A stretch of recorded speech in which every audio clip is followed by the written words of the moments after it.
यदि तपाईँलाई पनि सोलो हाइड्रो पावर लिमिटेडको आइपिओ परेको छ भने तपाईँको मनमा पनि पक्कै पनि क्वेसन छ होला कि यसको आइपिओमा कति प्रॉफिट हुन सक्छ? 1 किता बराबर कति रुपियाँ मार्केट प्राइस पुग्न सक्ला? र हाम्रो 10 कितामा चाहिँ हामीले कति रुपियाँसम्म कमाउन सकिन्छ? ती विभिन्न क्वेसनहरूको आन्सर आजको छोटो भिडियोमा लिएर आएका छौँ। भिडियोमा अन्तिमसम्म रहनुहोला। यदि च्यानललाई सब्स्क्राइब गरी हामीसँग जोडिनु भएको छैन भने यस्तै खाली इन्फर्मेटिभ भिडियोहरू, आइपिओ, एफपिओ र सेयर मार्केट अपडेटका सम्पूर्ण भिडियोहरू सबभन्दा पहिला हेर्नुको लागि च्यानललाई सब्स्क्राइब गरी हामीसँग जोडिनु होला ताकि तपाईँबाट हरेक भिडियोको नोटिफिकेसन नछुटोस्। कम्पनीले 10 अर्बको 20% ले हुन आउने 2 करोड किता सेयर चाहिँ पब्लिकमा बिक्री गरेको थियो। जसमध्ये 10% सेयर चाहिँ प्रोजेक्ट एफेक्टेड एरियाका लोकल बासिन्दाहरूको लागि, 3% फरेन इम्प्लोइमा रहनुभएका नेपाली नागरिकहरूको लागि र 5% म्युचुअल फन्डहरूको लागि छुट्याएर बचेको 82 लाख किता सेयर चाहिँ सर्वसाधारणमा यसले बिक्री खुला गरेको थियो, जुन चाहिँ हामीले पौष महिनाको 29 गतेदेखि लिएर माघ 4 गतेसम्म अप्लाई गर्न पाएका थियौँ। सोलो हाइड्रो पावरको आइपिओ चाहिँ सेकेन्डरीमा लिस्ट भएर कारोबार भएको आज 3 दिन भइसकेको छ। 3 दिनको कारोबारको यदि नतिजा हेर्नुहुन्छ भने अहिले चाहिँ 379 रुपियाँ चाहिँ यसको मार्केट प्राइस पुगेको छ।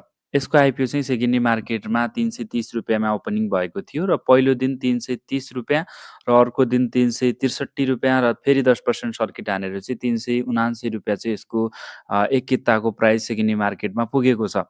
र यसको चाहिँ कतिसम्म प्राइस बढ्न सक्छ भन्ने तपाईँको मनमा क्वेसन छ भने यसको आइपिओ चाहिँ सर्ट टर्ममा यदि तपाईँ हेर्नुहुन्छ भने 500 देखि 700 को बिचमा पुग्ने सम्भावना रहेको छ। अहिलेको मार्केट कन्डिसन हेर्नुहुन्छ भने त्यही 500 देखि 700 को बिचमा चाहिँ यसको कारोबार हाइएस्टमा जाने देखिन्छ। अहिले किनकि यसको सप्लाई पनि एकदमै धेरै आउनेछ। 82 लाख किता सेयर चाहिँ अहिले जनरल पब्लिकले नै आइपिओ पाएका छन् भनेपछि यसको सप्लाई चाहिँ धेरै आउँछ।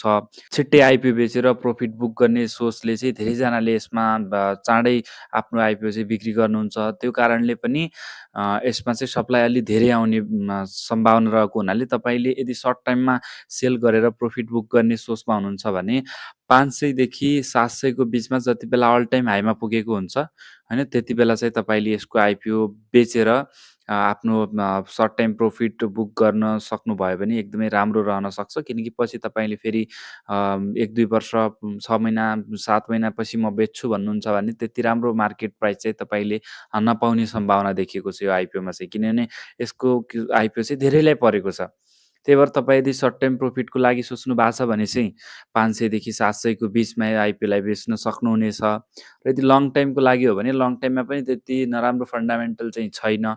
82 मेगावाटको चाहिँ यसले विद्युत उत्पादन गर्न लागेको छ। राम्रै कम्पनी रहेको छ भनौँ न, एक हिसाबले धेरै राम्रो पनि होइन तर ठिक्कको कम्पनी रहेको छ। तर लङ टाइममा त्यति धेरै पर्खिन सक्नुहुन्छ भनेपछि सक्नु पनि भयो। नत्र भने तपाईँले 1-2 वर्षमा हेरौँला नि भन्नुहुन्छ भने चाहिँ त्योभन्दा चाहिँ अहिले तपाईँले बेच्न सक्नुभयो भने त्योभन्दा राम्रो प्रफिट पाउने सम्भावना देखिएको छ। र तपाईँ आफ्नो सेल बाई गर्दाखेरि चाहिँ एकचोटि आफ्नो पनि रिसर्च गर्नुहोला, अन्य सोर्सेसहरूबाट पनि तपाईँले इन्फर्मेसन लिनुहोला। यसै भिडियोको आधारमा चाहिँ तपाईँले आफ्नो डिसिजन नलिइहाल्नु होला। किनभने जो कसैले पनि यसको फन्डामेन्टलहरू हेरेर, मार्केटको कन्डिसन हेरेर, डिमान्ड सप्लाई हेरेर चाहिँ त्यसको एउटा सम्भावना चाहिँ बताउन सकिन्छ। त्यही भएर आफ्नो एकचोटि रिसर्च चाहिँ अवश्य गर्नुहोला। र मेरो हिसाबमा चाहिँ 500 देखि 700 को बिचमा तपाईँले प्रफिट बुक गर्न सक्नुहुन्छ भने राम्रो हुन्छ। बाँकी यसको अन्य अपडेट भिडियोहरू पनि म लिएर आउनेछु यसै च्यानलमा। त्यो भिडियोहरू नछुटोस् भन्ने चाहनुहुन्छ भने च्यानललाई सब्स्क्राइब गरी हामीसँग जोडिराख्नुहोस्। मिल्नेछौँ अर्को एउटा नयाँ अपडेट भिडियोमा।